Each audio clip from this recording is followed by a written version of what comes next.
E é isso aí, meus irmãos. Então, a nossa missão hoje. Compartilhou a tela para vocês? Acredito que sim, né? Sim, tá compartilhando. Sim, sim. Ó, a Paula aí conosco. Paula, boa noite. É isso aí, Boa irmãos. noite, tudo bem? Bem, graças a Deus. E como que tá essa vida de professora? Uma correria. Tá certo. Tá certo, imagino, imagino, imagino. É isso aí. Meus irmãos, quem está acostumado comigo, com as minhas aulas, sabe que, por vezes, online dá para você gastar mais tempo e discorrer sobre mais assuntos.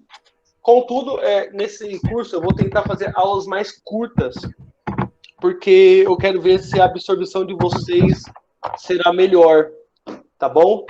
Então, no máximo, eu quero fazer em 40 minutos aí a nossa aula. É um teste, tá? No JMC, a maioria dos professores fazem aulas de 1 hora e meia, né? Mas tem um professor que ele faz de 40 minutos por conta dessa tese dele. Eu quero experimentá-la com a nossa igreja, tá bom? Aí a gente vai vendo como vai ficando e resolve, tá? Então, história de Israel. Providência, tempo, história e circunstância. O meu sonho era sempre dar essa disciplina para vocês, né? Na verdade, o meu sonho inicial era preparar um curso sobre história da igreja cristã a partir do primeiro século. Acabou Oi, Atos dos Apóstolos, acontece ô lá. Patricinho, Espera aí, se tem alguém aí com... tá trancado?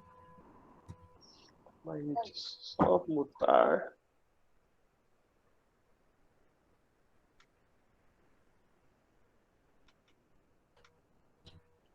Pronto.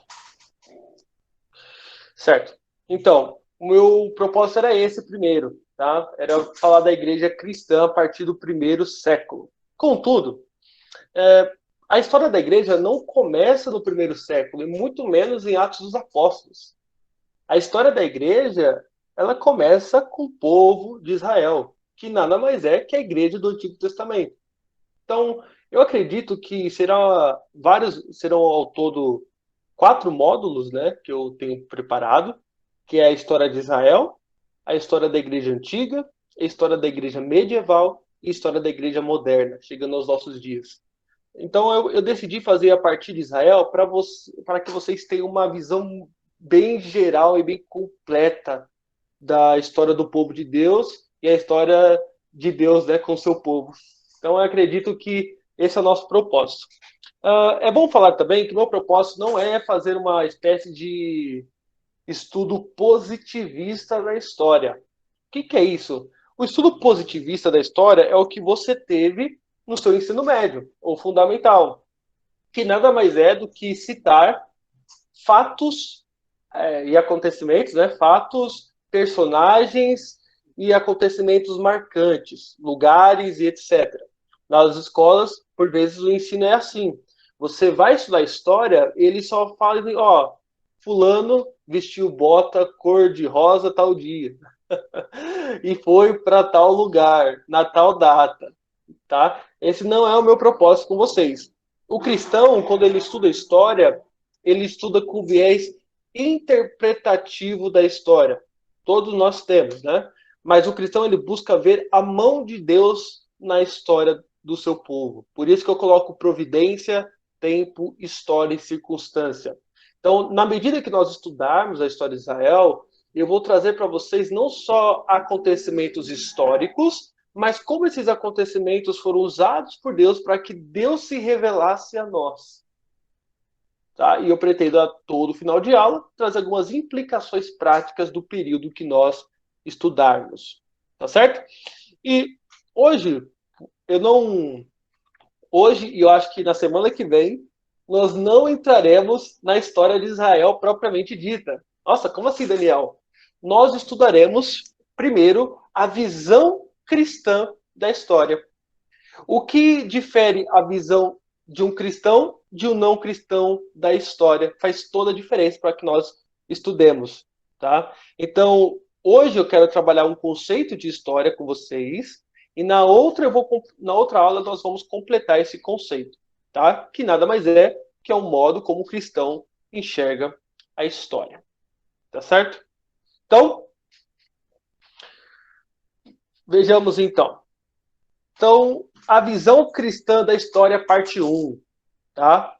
O princípio que eu quero trabalhar com vocês é o Deus que é o Senhor da história. Se você gosta de anotar, tem aí lápis e caneta. O primeiro princípio importante para nós é entendermos que Deus é o Senhor da história. Uma coisa que vale a pena ressaltar, isso eu vou falar mais pra frente. Então tá certo. Então, esse é o princípio, tá? Amém, Ronaldo. Deus abençoe. Eu pretendo depois postar na página da igreja, tá bom? Então, fique à vontade, meu irmão. Vamos lá, então. Deus, o Senhor da história. Isso é muito importante para o cristão. Por que eu vou fazer isso com vocês? Nossa, mas por que o Daniel já não entra lá em Abraão, Isaac e Jacó? Porque quando nós pensamos nas mais diversas ciências do saber, é muito importante que você tenha uma base, um pressuposto, para que quando você tem esse pressuposto, essa base certa, né, firme, sólida, eu construo um prédio com você. Isso é muito importante. Às vezes, irmãos, não é que eu não estou dizendo que vocês não têm essa visão. Não, Daniel, eu sei que Deus é o Senhor da história. Eu sei que você sabe disso e acredita nisso. Mas, por vezes, há algumas lacunas nessa sua pressuposição, nesse seu pensamento, que eu preciso preencher antes de nós avançarmos. Tá bom? Para que você entenda que a sua visão da história é muito diferente dos não cristãos e no que difere. Tá certo? Então é muito importante que nós tenhamos essa base. Então, vejamos aí. Eu começo essa aula fazendo uma provocação, tá? Uma provocação feita pelo Dr. Martin Lloyd Jones numa de suas palestras na conferência chamada Conferência Puritana. Essa palestra ele proferiu em 1969. E ele começa essa palestra, o nome da palestra é uma pergunta, né? Podemos aprender da história? E eu faço essa provocação, né, com o escrito dele. Olha o que ele começa dizendo. Talvez não exista nada que tenha denegrido tanto a glória de Deus como a história do seu povo na igreja. O famoso dito de Hegel faz nos lembrar de que o que aprendemos da história é que não aprendemos nada da história.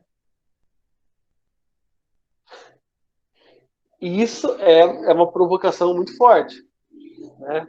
Por dois motivos. Você dizer que a história da igreja ela tem ferido a glória de Deus neste mundo, e no segundo momento dizer que o ser humano ele tem essa capacidade brilhante de não aprender com os erros do passado. Isso é muito comum, irmãos, tá? Então, é de se pensar, né? Como que nós somos capazes de repetir os mesmos erros? Você pode pegar as esferas mais diversificadas possíveis, tá? Na política, economia, até mesmo dentro da igreja, na teologia, coisas que nós sabemos que deram errado no passado, por vezes nós batemos né, punho em ponta de faca. Então isso é muito curioso. Como que nós, seres humanos, temos essa capacidade de não aprender com os erros do passado? E como que, por vezes, a igreja, ao invés de ser luz no mundo, ela lança trevas. Isso é muito curioso. É muito curioso. E ele continua dizendo, ora, no que se refere ao mundo secular, essa é uma verdade plena e indubitável. A história da raça humana mostra isso claramente. A humanidade, em sua loucura e estupidez, sempre repete os mesmos erros. Não aprende e se nega a aprender. Mas não aceito isso como sendo próprio do cristão. O meu ponto de vista é que o cristão deve aprender da história. Que, por ser cristão, é o seu dever fazer isso e ele deve se animar em fazê-lo. Irmãos, é uma máxima que nós encontramos no cristianismo, é que o cristianismo ele é uma religião histórica. Quando você tenta divorciar a história do cristianismo, a nossa fé, ela se torna lenda. A nossa fé sem a história, ela não se torna melhor do que a história do Saci Pererê. Quando eu tiro a historicidade das escrituras, eu quebro o pilar do cristianismo. Tá? Um dos maiores pilares do cristianismo é a história. Eu estou dizendo isso de Gênesis a Apocalipse. Vocês lembram o que aconteceu quando Jesus ressuscitou? O que os fariseus fizeram com os guardas que guardavam o túmulo? Quem lembra o que eles pediram? O que eles fizeram com aqueles guardas romanos?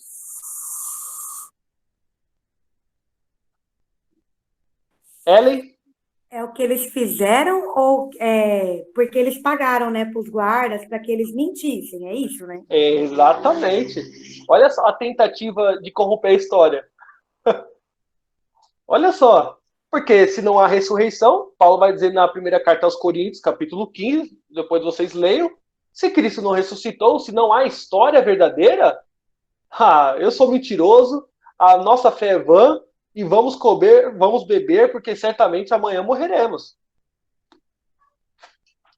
Então, você descolar a história da fé, você acaba com um grande pilar do cristianismo.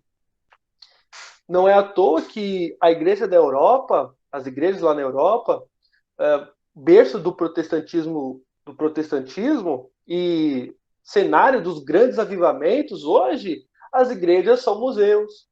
Algumas viraram cassinos e outras viraram bares. Por quê? Por causa do liberalismo. O que o liberalismo fez? Tirou a história do cristianismo. Vocês, acho que lembram, o pessoal que fez Hermenêutica 1, no momento da história, nós estudamos a modernidade, onde os modernistas, a partir do iluminismo, ali no século 17, 18, eles começaram a pensar o seguinte, olha, a Bíblia, ela é verdade, mas no que tange respeito à razão. Tudo aquilo que a minha razão aceitar como verdade é verdadeiro. O resto é mitologia inventada pelos cristãos primitivos. Lembra lá do exemplo. Se Jesus multiplicou pães e peixes. Não, isso não aconteceu, diziam os liberais. A ideia ali é que Jesus ele tinha amor ao próximo. Ele fazia boa caridade, mas não que ele multiplicou pães e peixes. E isso acabou com a igreja na Europa. Por isso que a Europa é conhecida hoje como um continente pós-cristão. Portanto, aqui eu já deixo claro para vocês. Antigo e Novo Testamento é história. Daniel, eu tenho dúvida com a Arca de Noé, como os animais entraram lá dentro e tal. Aí é com você, tá? É história. Se a Bíblia diz, Daniel, eu tenho dúvida se a cobra falou. Sim, a cobra falou. É história. Porque se você tira a cobra, e quem me garante que Adão e Eva eram literais? E se Adão e Eva não eram literais, quem disse que o pecado passou para toda a humanidade? E se o pecado não passou para toda a humanidade, Jesus Cristo morreu em vão.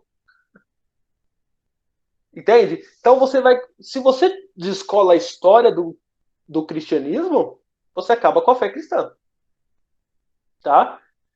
Portanto, sendo o cristianismo uma religião histórica, é necessário que o cristão ele conheça a história. Tá? E por fim, certamente, isso tudo indica que o cristão deve aprender da história. O problema real com o mundo é que ele não é capaz de pensar direito. Entretanto, é dever do cristão fazê-lo e, portanto, ele deve aprender dessa maneira. Irmãos, olha, às vezes eu fico tão chateado de ter que assistir alguma coisa na televisão. A Flávia até fica meio agoniada comigo. Porque eu vejo pessoas reproduzindo coisas de filósofos que são totalmente anticristãos, mas ao reproduzir, essas pessoas não fazem a mínima ideia disso. Como elas estão sendo servas de ideias, sem que elas notem. Né? Por exemplo, você vai ver feminismo. Né? Mães ensinando, eu ensino a minha filha a ser feminista, eu ensino meu filho a ser feminista. Cara, você não sabe a desgraça que é isso. Sabe, o que há no cerne do feminismo, que nada mais é do que a deturpação da mulher, a ideia da revolução sexual e tudo mais. Irmãos, não! sabe? Tem que tomar muito cuidado com essas coisas. E, assim, eu sei que é difícil nós interpretarmos o nosso tempo. É difícil mesmo. É muito difícil. Por exemplo,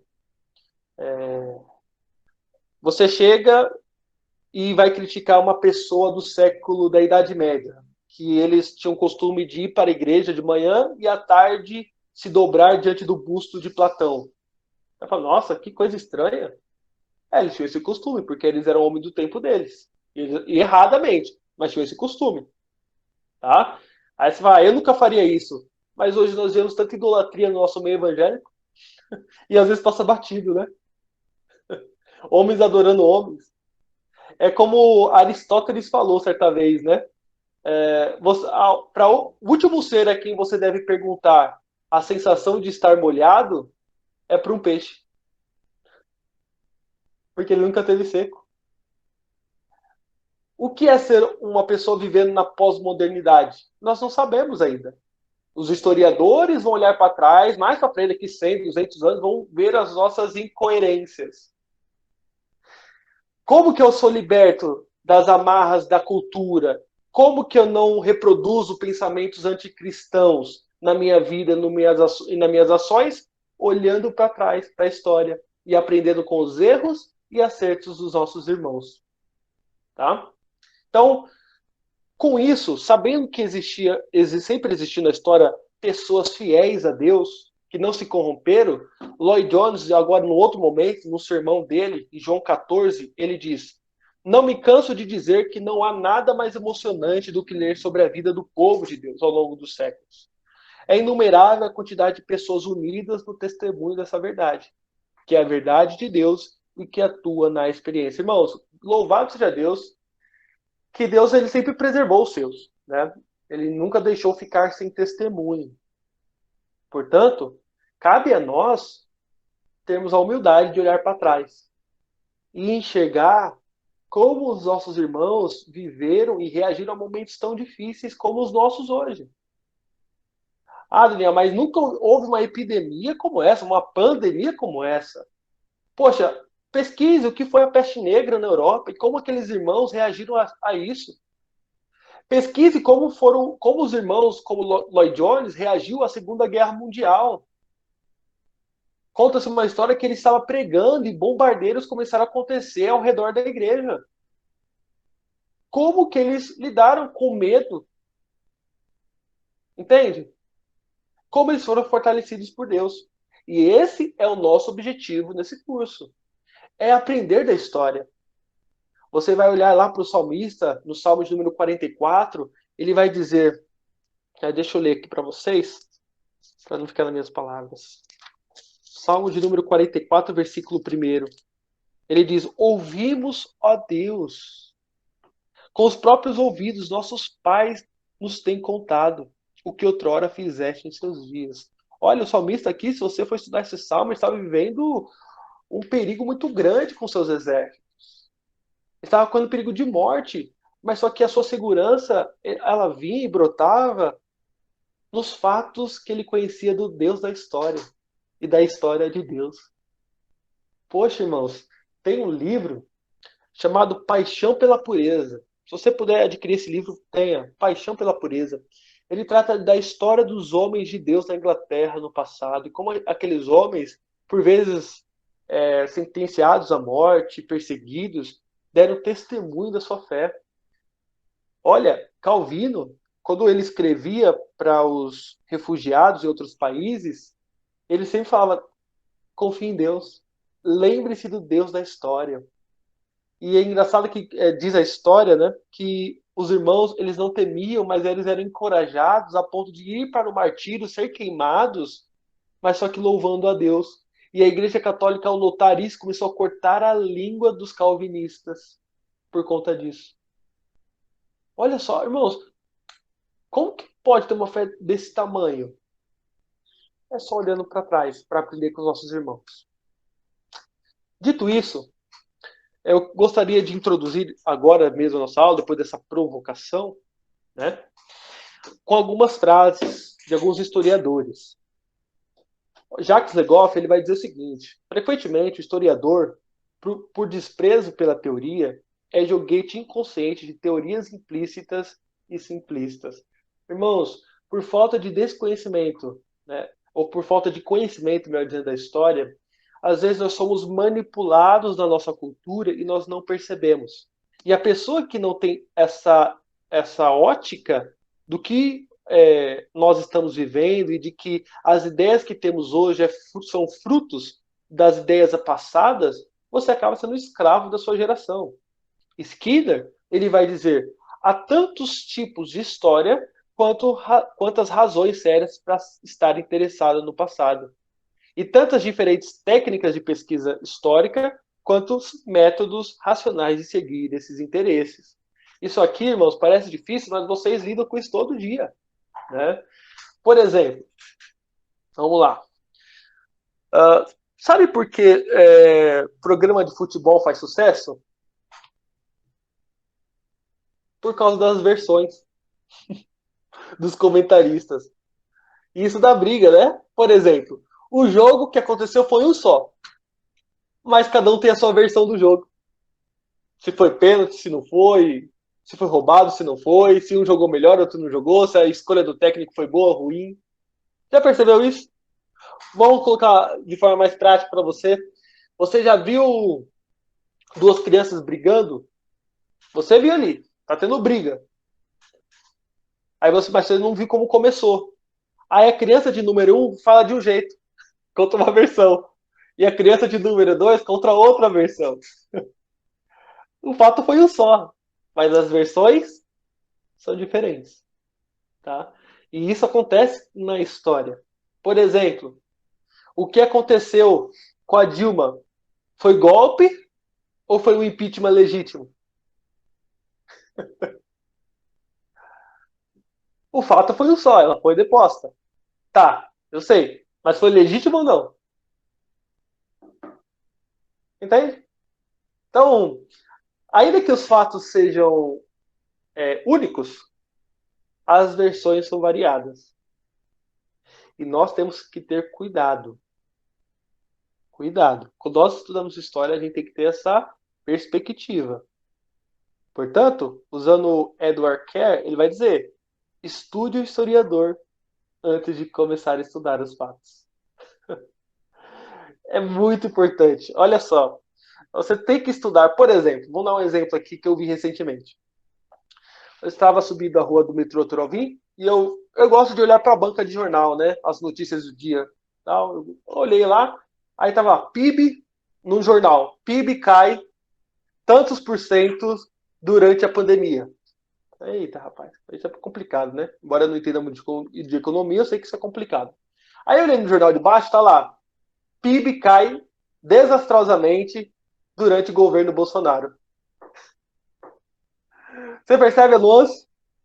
Né? Você percebe a mão de tinta que foi a mais? Por quê? Porque o historiador ele tem as suas convicções e as suas crenças.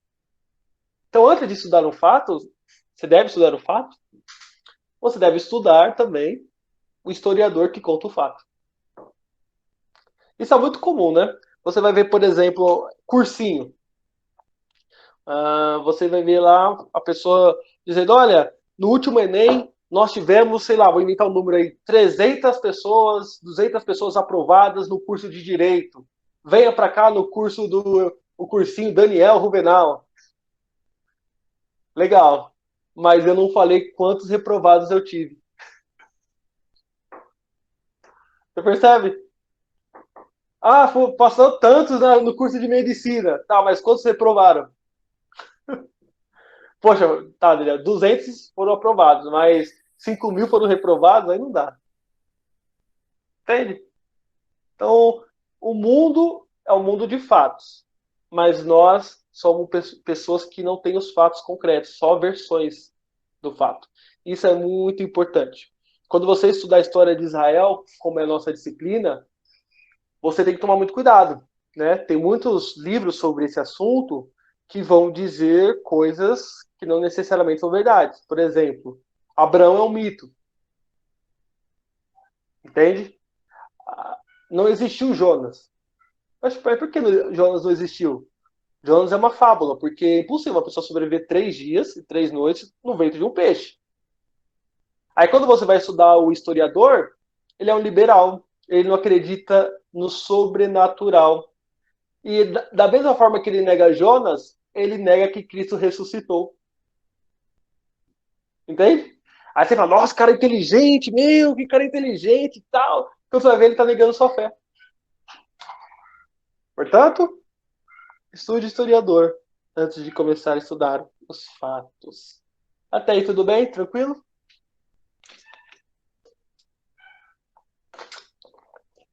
Sigamos então, né? O que significa história? Quando empregamos a palavra história, em geral pensamos em 3 sentidos. Primeiro sentido, um acontecimento, o relato de algo que aconteceu, considerando verdadeiro ou até mesmo fictício. E, por fim, a ciência que se propõe a relatar o acontecido. Portanto, a história lida com fatos. Tá? Vamos tentar ir mais a fundo aí. Platão utilizou a palavra história como processo de conhecimento, exame, empregando-a também de forma espirituosa. No Fredo, Platão apresenta a palavra com o sentido de conhecimento. Então, história para Platão é sinônimo de conhecimento. Em Aristóteles, o termo denotava uma informação adquirida mediante a busca. Eu acho que Aristóteles foi muito feliz nessa definição. É uma informação adquirida mediante a busca. E é isso que nós faremos na história de Israel. É mediante a busca que nós queremos esse conhecimento. E a história de Israel, ao contrário da história da igreja, ela é privilegiada. Eu sempre digo isso. Por quê? Porque o historiador da Bíblia é inspirado por Deus. Isso é muito importante. Sendo o historiador inspirado por Deus, a nossa história é infalível. E isso nos dá uma segurança tremenda, irmãos. Já é diferente e mais complicado na história da igreja, porque são homens que não foram inspirados por Deus, que por vezes falam coisas verdadeiras e por vezes enfeitam demais. Tá? Então é bom ter sempre essa ideia. Quando eu estudo a história de Israel, eu estou estudando um texto inspirado, e isso é fabuloso. Tá? É fabuloso. Então, vamos falar agora um pouco de visões da história. Né? Primeiro, tem a visão cíclica. Tá? É interessante. Embora eu tenha definido para vocês que história ela se relaciona com o estudo e o conhecimento adquirido por meio de busca, né, o estudo dos fatos, não são todos que têm a mesma visão da história.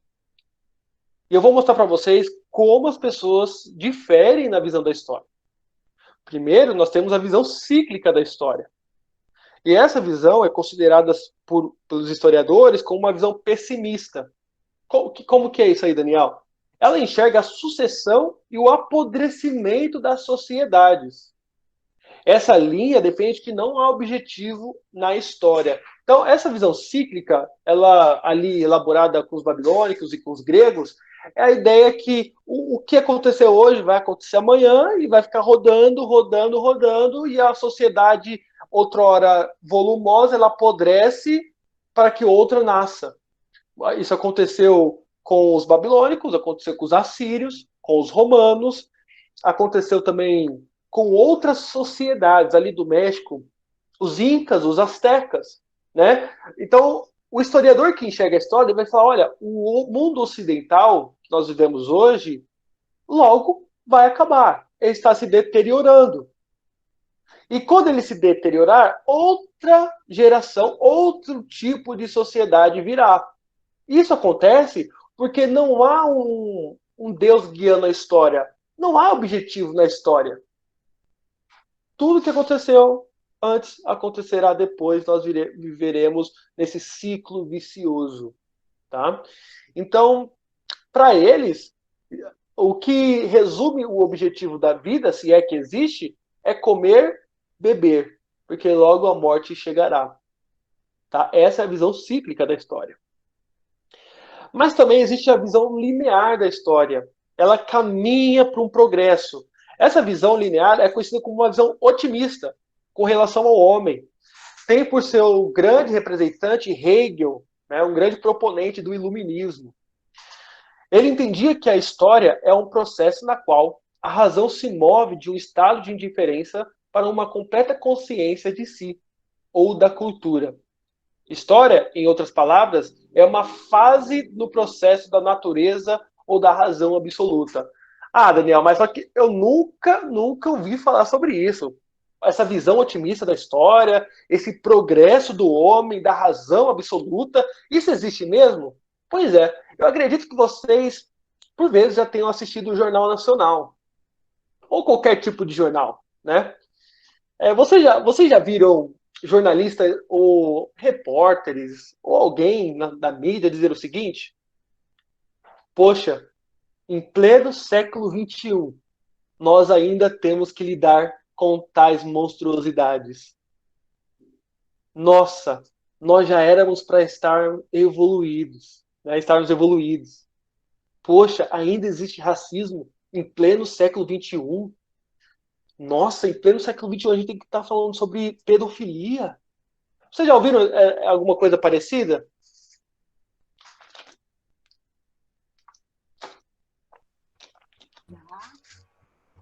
Paula? Sim, já ouvi várias vezes. Até com relação à homossexualidade, né, Paula? Sim. Nossa, ainda há preconceito com homem, Aceito, né? como quer. Poxa, a gente já tá no século XXI, gente. Nossa, se a pessoa dizer que ela é um dragão, qual o problema que tem nisso? Né? Isso é muito comum, irmãos. Essa visão otimista do homem, que ele vai caminhando num progresso onde ele vai encontrar uma razão absoluta em si mesmo. Aí, e olha só, essa visão otimista, ela quebra quando nós vemos que o homem, ele ainda é capaz de cometer as maiores brutalidades. Aí você vai ler a Bíblia, lá em Juízes 19, 20, 21, né? Acho que é 19, 20, 19 e 20. A história do levita e da concubina, onde a mulher dele é estuprada, e depois que ele deixa a mulher ser estuprada, ele a corta em pedaços. Aí você fala, nossa, como eles eram bárbaros.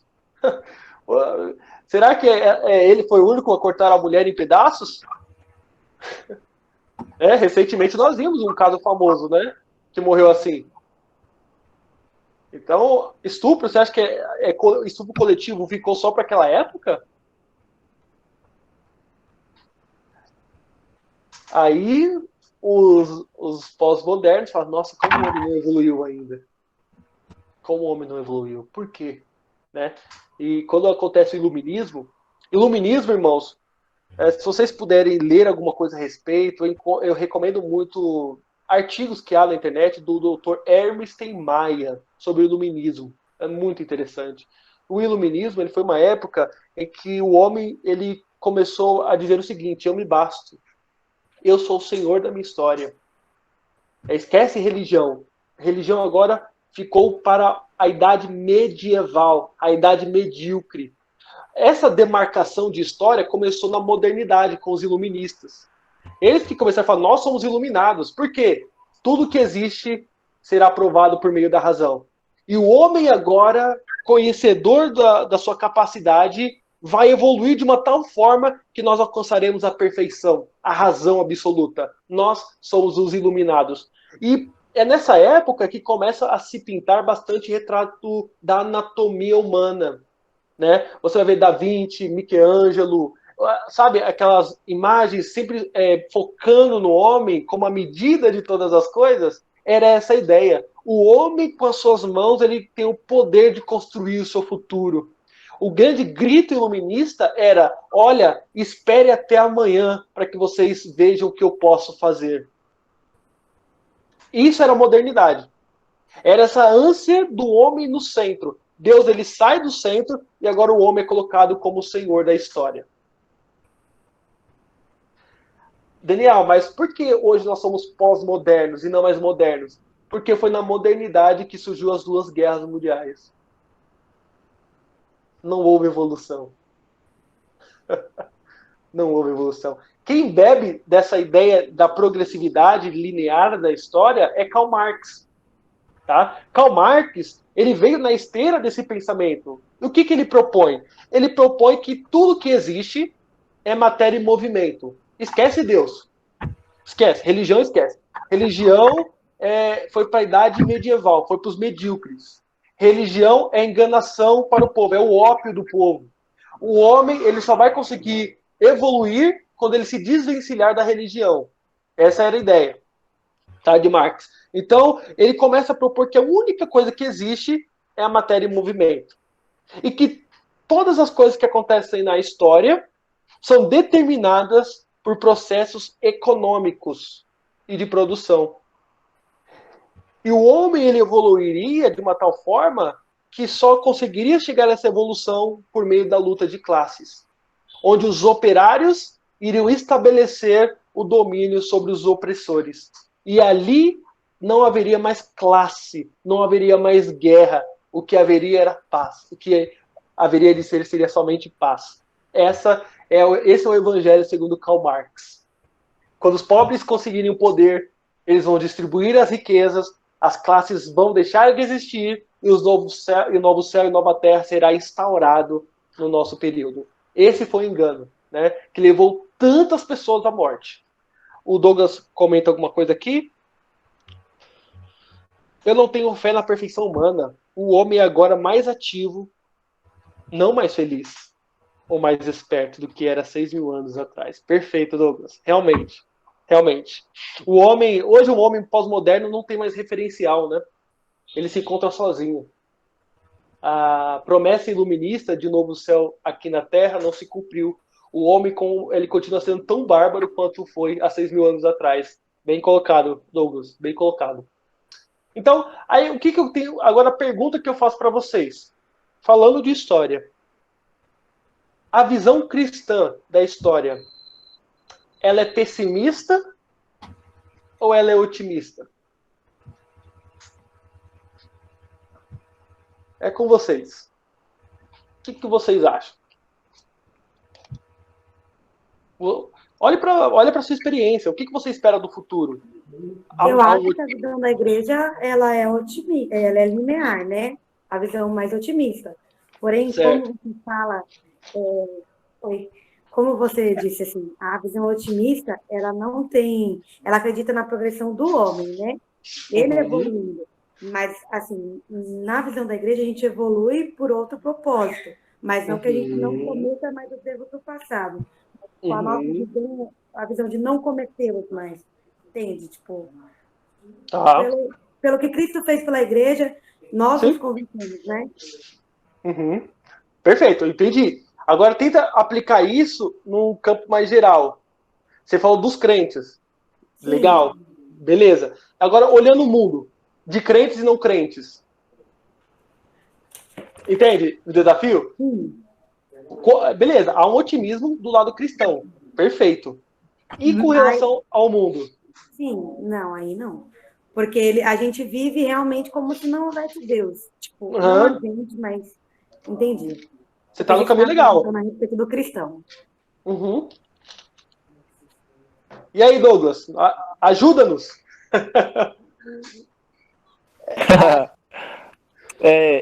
Geralmente eu penso em relação ao mundo, geralmente eu coloco a minha visão escatológica no meio do meu pensamento.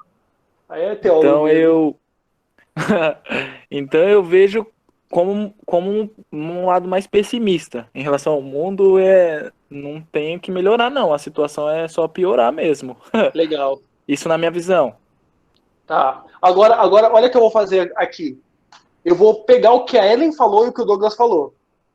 E agora eu vou tentar juntar. Douglas, você falou que é pessimismo pro lado do mundo. Mas e quando a Ellen falou que os cristãos hão de ser otimistas? Porque o nosso fim não é o inferno. Entende? Entendo. E aí? E por esse lado? Olhando pelo lado da Ellen, dos cristãos. Eu falei para Ellen olhar de forma mais geral. Agora tenta olhar de forma mais restrita para a igreja. Aí eu vou deixar com você isso aí. Aí você vai ter um otimismo. Olha só que interessante, né? Se eu olhar para a igreja, eu sou otimista. Porque a igreja caminha para o triunfo. Não é isso que nós cremos? Agora, se eu olhar para o mundo, eu sou pessimista. Porque o homem sem Deus, ele vai de mal a pior. Não é verdade? Agora, como que nós juntamos essas duas coisas? A visão cristã, ela é teleológica, mas ao mesmo tempo, ela é pessimista barra otimista. Ela é as Essa duas é coisas. boa, hein? Essa é nova. Eu vou até salvar aqui já. É as duas coisas. Olha que Bom, bom. interessante, né? Teleológico. O que é teleológica? Teológica é o estudo dos propósitos, vem do grego telos, propósito. Os historiadores que seguem essa linha, eles concordam com a ênfase dos pessimistas. De fato, irmãos, o homem fracassou e o homem é um fracassado mesmo. Nós concordamos com o apodrecimento da sociedade. Porém, à luz da revelação e da graça divina, nós somos otimistas. A linha cristã, portanto, é uma visão pessimista barra otimista. Bavinck, um teólogo sistemático, ele vai nos dizer: a ciência não pode explicar essa contradição do homem ou no homem. Ela reconhece apenas a sua grandeza e não a sua miséria, ou apenas a sua miséria e não a sua grandeza. Vocês perceberam? Uma linha só vê o que é de mal no homem. Outra linha só vê o que é de virtuoso no homem, que é a razão. E de fato, irmãos, a razão é uma coisa dada por Deus, é bênção. Né? Mas não é a razão que vai salvar o mundo. Esquece essa ideia de que a educação vai salvar o planeta. Se nós investirmos mais bilhões e bilhões em educação, pronto, o Brasil vai melhorar. Esquece isso. Não é a educação que salva o mundo, é somente o evangelho. Tá? Então, somente a revelação de Deus, o nosso Criador, nós podemos ter uma visão clara e abrangente do significado e do propósito da vida do homem, do tempo e da eternidade.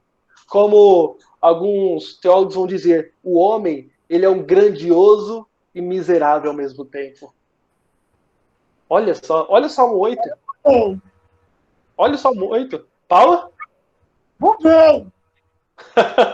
Eu vou explicar. Olha só, vamos para o Salmo 8. Deixa eu ver a hora. E eu termino com o Salmo 8.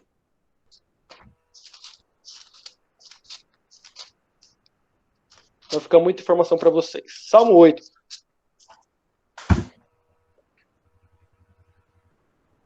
Olha só. Salmo 8. Ô, Paulo, leia para nós Salmo 8, do 1 ao 4. Salmo 8, do 1 ao 4. Isso. Ó Senhor, Senhor nosso, quão magnífico em toda a terra é o teu nome, pois expuseste nos céus a tua majestade. Da boca dos pequeninos e crianças de peito, suscitaste força por causa dos teus adversários para fazerem emudecer o inimigo e o vingador. Quando contemplo os teus céus, obra dos teus dedos, e a lua e as estrelas que estabeleceste, que é o homem que dele te lembres, e filho do homem para que o visite. Boa, até aí. Então, Davi, ele contempla Deus na criação e fala, Senhor, o Senhor é tão grande. Quem é o homem? Senhor, olha só. Quem é o homem para que o Senhor o visites? Ou seja, quem é o homem para que o Senhor tenha relacionamento com ele?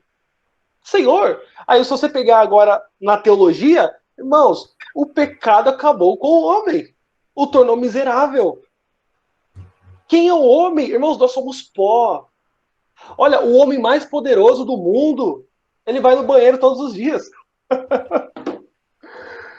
Irmãos, o homem mais poderoso do mundo, ele vai apodrecer e vai morrer na terra. Quem é o homem para que tu dele te lembre, Senhor? Nós somos miseráveis. Mas aí, a percepção de Davi, se continuasse aqui, ela ia concordar com a visão dos gregos, né? Ou com a visão dos cíclicos, que o homem, de fato, ele caminha para a degradação. Mas Davi, ele vai contrapor com o aspecto otimista. No versículo 5, olha o que ele vai dizer. Fizeste-no, no entanto, por um pouco menor do que Deus, e de glória e de honra o coroaste. Aí ele vai descrever aí que Deus deu domínio para ele e tudo mais. Olha só, o homem é um miserável, mas foi o único ser, é o único ser que carrega a imagem de Deus. Deus não colocou a sua imagem nas montanhas, Deus não colocou a sua imagem em penhascos, nas paisagens paradisíacas do Éden ou em qualquer outro animal. Somente o homem carrega a imagem de Deus. Portanto, isso o torna um pouco menor do que Deus. Ele tem domínio, ele exerce domínio na criação. Ele é o representante de Deus na terra. Olha só, o grandioso miserável. Essa é a visão cristã. Nós conseguimos enxergar os dois pontos, né?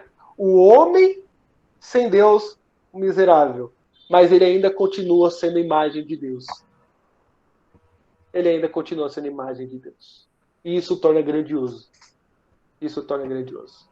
Por isso que há avanços e retrocessos. Por que há avanços na sociedade, Daniel? Porque o homem ainda continua sendo imagem de Deus. Ele ainda continua tendo raciocínio, pensamento lógico, senso de bondade, ainda que ele não seja cristão. Ele ainda tem o senso de bondade, porque Deus imprimiu nele a sua imagem. Por que há avanços tecnológicos, Daniel? Porque ele é a imagem de Deus. Tá, Daniel, mas por que então há retrocessos? Porque o pecado corrompe. Portanto, a nossa visão da história ela é tanto pessimista quanto otimista. Pessimista com relação ao homem sem Deus e otimista com o homem em relação a Jesus Cristo, aquele que restaura a imagem desfigurada. Tá certo? Alguma dúvida? Dani, Paula? essa parte. Eu buguei, eu falei, né? Aquela parte que estava ali no último slide que você colocou, que fala assim: olha, Dani, fala sério, se na prova eu não vou tirar 10. Ah, você não está vendo. Se na prova eu não vou tirar 10. Vou tirar. Ó, explica. Eu buguei nessa parte que fala aqui, ó. A ciência não pode explicar a contradição do homem. Que contradição é essa, Dani? Certo. A contradição da nossa evolução, ou nossa suposta evolução. Paula, olha só. Nós, antigamente, no período antigo mesmo, estou falando da idade do bronze, tá? Da pedra e tal, eles não tinham amoxicilina. Sim. Eles não tinham internet. Eles não tinham o estudo que nós temos dos outros povos. Né? Eles não tinham toda a nossa civilização. A ciência diz que o homem está progredindo. Pois é. Mas como que eu, o ser humano civilizado, continuo cometendo as mesmas barbaridades? Karl Marx diz que só vai ter jeito quando todo mundo voltar para as cavernas. Você entende? Você entende? Eles não conseguem explicar. Aí eu volto àquele exemplo. Nossa, em pleno século XXI nós ainda falando de racismo. E vai continuar, porque o homem é pecador. Entende? E vai piorar. Então vai ter sociedade que vai entender essa questão de entender a diferença do outro, a questão de respeitar a pessoa Sim. negra, o homossexual, de respeitar a mulher que resolve ter filhos solteira. Então, a sociedade nunca ela vai, por mais que se fale nisso, não. A sociedade nunca vai entender isso de fato, porque já está na nossa essência, porque somos pecadores. Por quê? Quando você faz uma antropologia, o que é antropologia? O estudo acerca do homem. Quando eu tento estudar o que é o homem, e eu divorcio esse homem do seu referencial, que é Deus, eu não entendo o homem. Ô, Dan. Né? Douglas. E todas as teorias falharam até agora. Educação, Nietzsche com o super-homem, aí vem Karl Marx com o proletariado, a revolta de classes, tudo falhou, né? Então, esse é o ponto. Na história, nós veremos que várias pessoas propuseram várias coisas para o homem. Todas falharam. Hoje, o que é proposto hoje? Nada. A pós-modernidade, ela é marcada com nada. Você faz os sentidos da sua vida. Não, Isso, relativismo. perfeito, relativismo. O que é relativismo? O que é verdade e propósito para mim pode não ser verdade e propósito para você. Na modernidade, o pessoal falou, pronto, a razão vai levar o homem às alturas.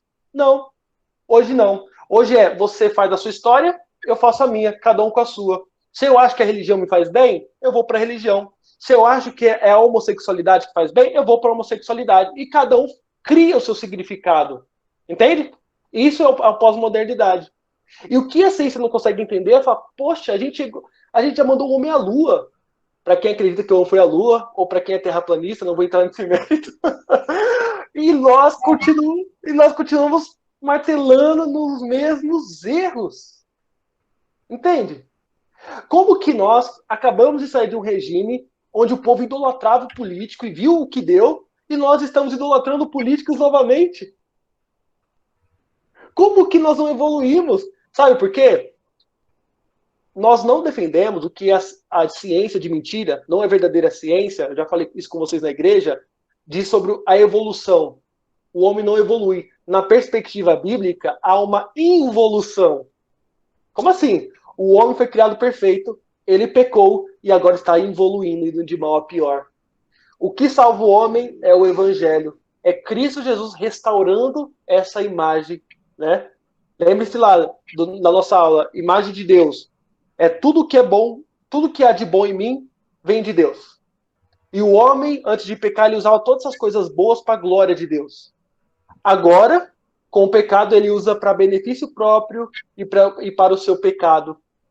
Quando Cristo restaura o homem, ele faz com que nós agora utilizemos novamente tudo que há de bom em nós para a glória de Deus.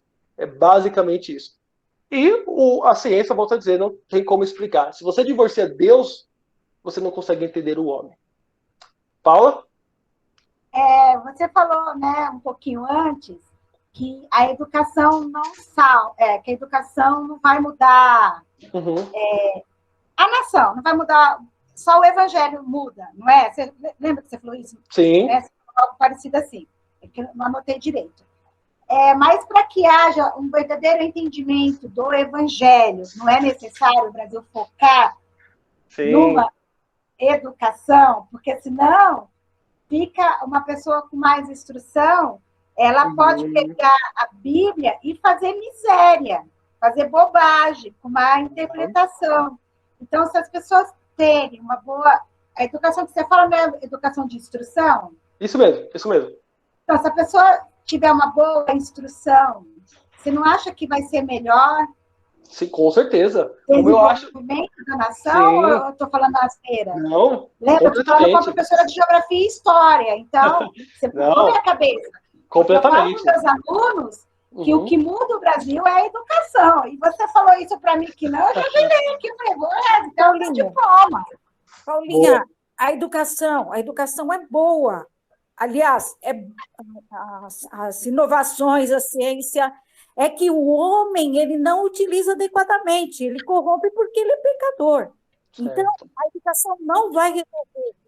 Nenhum presidente, nenhum rito vai resolver. Por quê? Porque só Cristo é que muda o homem. E o homem precisa nascer de novo. Ele sempre está preocupado consigo mesmo, nesse sentido, de que aí não vai resolver nada mesmo. Não é educação. Perfeito. Nem a saúde, nem nada. Por quê? Porque, assim, as pessoas pensam muito, nós, seres humanos, pensamos muito em nós mesmos. Nós somos profundamente egoístas. Quem modifica tudo? E deturpamos tudo, por causa do pecado. Né? Quem modifica o homem? Somente o sangue de Jesus, somente a salvação. Perfeito. Olha só, eu costumo dizer o seguinte, vamos para a área médica e nós entendemos melhor. Anti-inflamatório é bom? É bom demais. Anti-inflamatório é coisa boa, né? Anestesia? Bom. Depende. Aí, ó, temos uma enfermeira aqui. Não, enfermeira em formação, tá? Mas quase.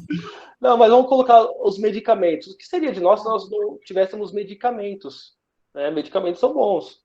Eu tive uma tuberculose e eu sei o que é a necessidade de você ter que tomar medicamento ali certinho.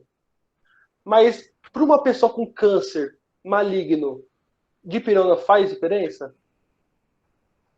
Entende? O que eu quero dizer? Educação, civilização, tecnologia, bons modos, entre outras coisas, elas ajudam a você corrigir ou amenizar sintomas, mas não podem tratar a doença. Esse é o ponto. Entende? Então, Daniel, então eu vou excluir educação, eu vou excluir tecnologia, eu vou sair só com a Bíblia na mão. Aí, não é isso que eu estou falando. Entende? Nós precisamos da amoxicilina, da anestesia, do dipirona, porque senão a nossa sociedade não sobreviveria com Dorflex. Entende? Mas eu falar que essas coisas vão curar o câncer, eu estaria mentindo. A única coisa que de fato cura a rebelião do homem contra Deus, que é o maior problema do homem é esse. Ele está em rebelião contra Deus e por vezes não sabe. Né? E os relampejos que surgem na sua mente, ele tenta abafar. Não, esquece, Deus não existe. Não, Deus está... No final das contas, você salvo mesmo. Deus é brasileiro. Né? Não, então, eu não posso colocar a salvação e a cura no remédio. Entende? Há que fazer uma cirurgia. Né? Tem que fazer uma coisa radical. E quem faz isso é o Evangelho. Tá? Deu para explicar certinho? Deu sim. Tranquilo? Dani, Não, o que você falou, o que a Su falou foi ótimo. Era só para ficar claro nas minhas ideias aqui. Não, tranquilo, é isso aí. Legal. Elza? Não, eu falei, aí vai da visão que a pessoa tem, né? Do homem e de Deus. Porque se você não tem visão de Deus, então todas as outras, você não, descartando Deus da visão do homem, então a educação é que vai evoluir. Sim. Tudo que vai evoluir, você vendo nessa plataforma de sociedade apenas. Sim. Agora, quando você vê um homem completo, um homem a partir da visão com Deus, aí você percebe que nada disso vai melhorar. Claro, tudo é importante para esse mundo, para a sociedade, para o crescimento, para o desenvolvimento, mas Sim. não para o homem, né? Enquanto ser completo. Agora, se você descarta Deus, aí não dá para admitir esse negócio que a educação não vai melhorar o homem, que a evolução não vai melhorar, né? Porque você descarta Deus, aí você fica com aquela visão mais restrita.